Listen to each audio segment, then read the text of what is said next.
आज की धार्मिक कथा में च्यवन ऋषि का आगमन।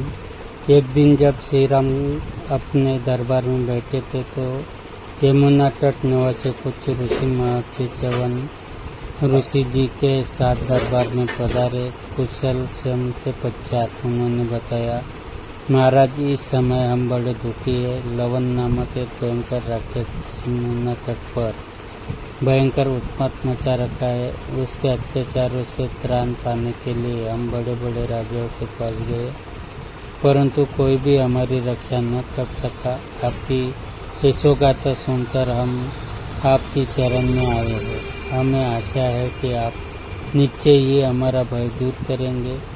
ऋषियों के यह वचन सुनकर सत्य प्रतिज्ञा श्री राम बोले, हे महर्षियों, यह समस्त राज्य और मेरे प्राण भी आपके लिए ही है। मैं आपको वचन देता हूँ कि मैं उस दुष्ट के वध का उपाय शीघ्र ही करूँगा। आप मुझे उसके विषय में विस्तार से बताइए। च्यवन ऋषि बोले, हे राजन, सत्ययुग में लीला नामक दैत्य का पुत्र मधु बड़ा शक्तिशाली और बुद्धिमान राक्षस था। उसने भगवान शंकर की तपस्या करके उनसे अपने तथा अपने वंश के लिए एक ऐसे सुख प्राप्त किए थे जो शत्रु का विनाश करके वापस उसके पास आ जाता था। उन्होंने यह भी वर दिया कि जिसके हाथ में जब तक ये शूल रहेगा तब तक वह अवध्य रहेगा। उसी मधु का पुत्र लवन है जो अत्यंत दुष्टात्मा है और उस शूल के बल पर निरंतर हमें कष्ट देता है। वह प्राय किसी न किसी ऋषि मुनि तपस्वी को अपने आहार बनाता है। वन के प्राणियों, मनुष्य आदि किसी को भी वह नहीं छोड़ता। यह सुनकर राम ने सब भाइयों को बुलाकर पूछा, इस राक्षस को मारने का भार कौन अपने ऊपर लेना चाहता है? ये सुनकर शत्रुघ्न बोले, प्रभु, लक्ष्मण ने आपके साथ रहते हुए बहुत से राक्षसों का संहार किया है। भैया भरत ने भी आपकी अनुस्मृति में नंदीग्राम में रहते हुए अनेक दैत्यों को मौत के घाट उतारा है। इसीलिए लवणासुर के वध का कार्य मुझे सौंपने की कृपा करें।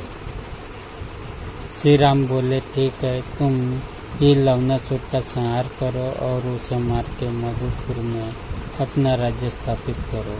मैं तुम्हें वहाँ का राज सिंहासन सौंपता हूँ। फिर उन्होंने शत्रुघ्न को एक अद्भुत चाबुक बांध देकर कहा, इस अद्भुत बांध से ही मधु और कैटभ नामक राक्षसों का विष्णु ने वध किया था। इससे लवणासुर अवश्य मारा जाएगा। एक बात का ध्यान रखना कि वह अपने शूल को महल के अंदर एक प्रकोप में रखकर नित्य उसका पूजन करता है। जब वह तुम्हें अपने महल के बाहर दिखाई दे तभी तुम उसे युद्ध के लिए ललकारना। अभिमान के कारण वह तुमसे युद्ध करने लगेगा और शूल के लिए महल के अंदर जाना भूल जाएगा। इस प्रकार वह रणभूमि में तुम्हारे हाथों से मारा जाएगा। बड़े भाई की आज्ञा पाकर शत्रुघ्न ने विशाल सेना लेकर श्री राम द्वारा दिए गए निर्देशों के अनुसार लवणासुर को मारने की योजना बनाई। उन्होंने सेना के ऋषियों के साथ आगे भेज दिया। एक माह पश्चात उन्होंने अपनी माताओं, गुरु और भाइयों की परिक्रमा एवं प्रणाम कर अकेले ही प्रस्थान किया।